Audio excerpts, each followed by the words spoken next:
Hello, hello, YouTube. I'm about to do my first of many strat videos about this Torchlight season. I'm now comfortably farming in Deep Space and just trying out different things in Deep Space, seeing how stuff feels. The first strat I tried was the good old tried and true Clockwork compass farming using Dorothy 6 and Alice 6. I did a few variants of it, but the variant I ended up settling with that I felt the best was gold cogs, and then all three compasses, like all three ecliptic compasses.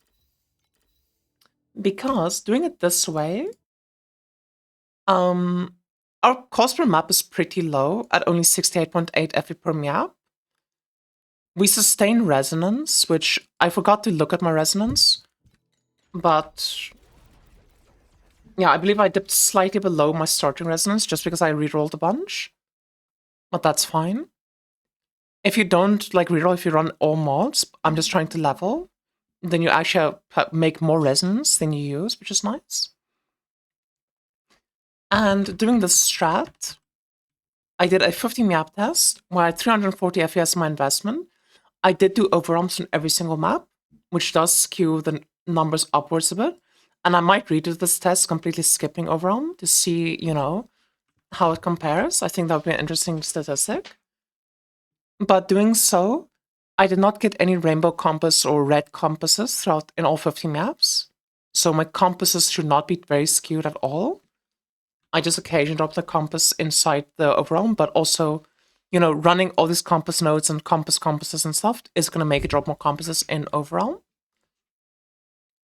That being said, after running 50 maps, I spent 3,440 FE. I made a total of 16,206 FE, and that's a profit of 12,389 FE. Now, disclaimer. I do have level 6 compass bats.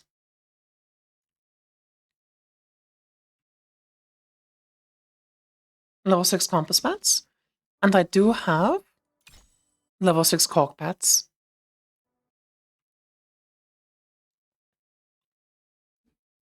Generally speaking, I think if you don't have level 6 pets, you should try lower investment strats. This strat is quite low investment. I actually think this one's fine as is. But you could also consider dropping gold cog and instead running purple cogs. Because purple cogs are very, very cheap.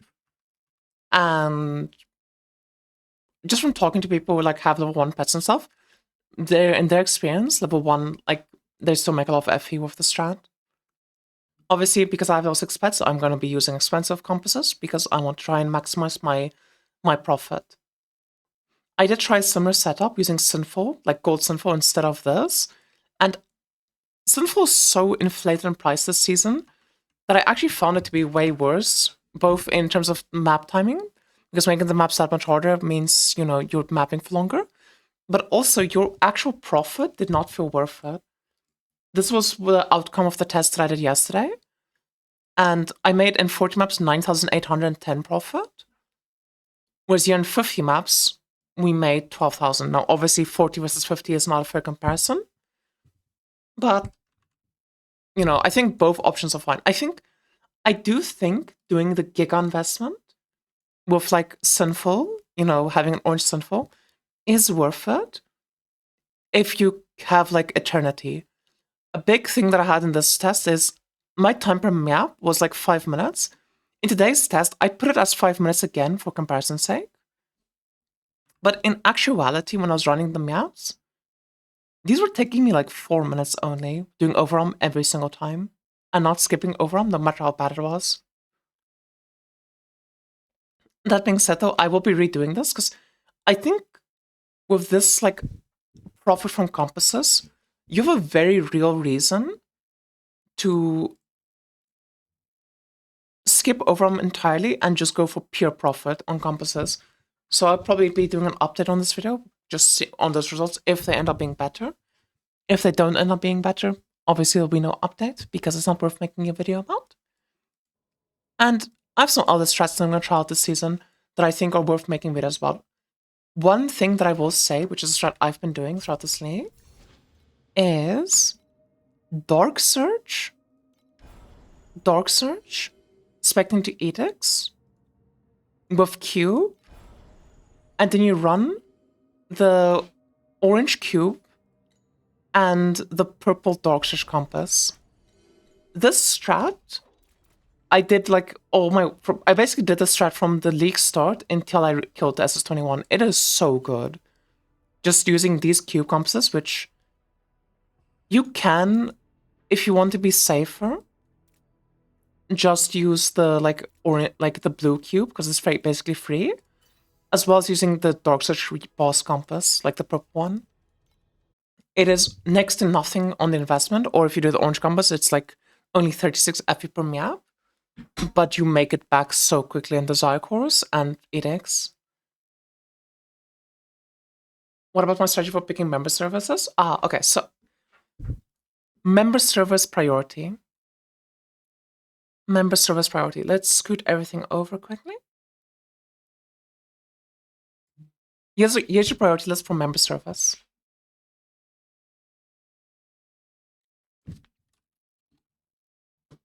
Your member service priority? Rainbows. So because I have LS6, I always reroll at least once, no matter what options I have. As long as I don't have a good orange option, I'm always going to reroll to try and find a rainbow. Then your second thing is extra Cogs. Then your first priority is extra Cogs. For example, every 3 Cogs, get 2 orange vouchers.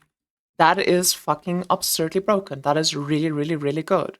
The reason we want extra Cogs and we prioritize extra Cogs is because every Cog is extra compasses we're dropping that can proc Dorothy. Then second is extra rarity. 30% chance to increase a Cog's rarity.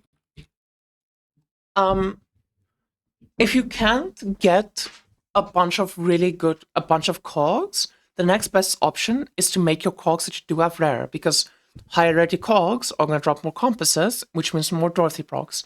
And they're also more likely to drop good Cogs. You know, higher tier Cogs. Then your third option after that is anything but losing Cogs. So there's an option where it's like -2 Cogs plus 1 rarity to all Cogs. You never ever want to reduce the amount of Cogs you have. You always want to increase the Cogs.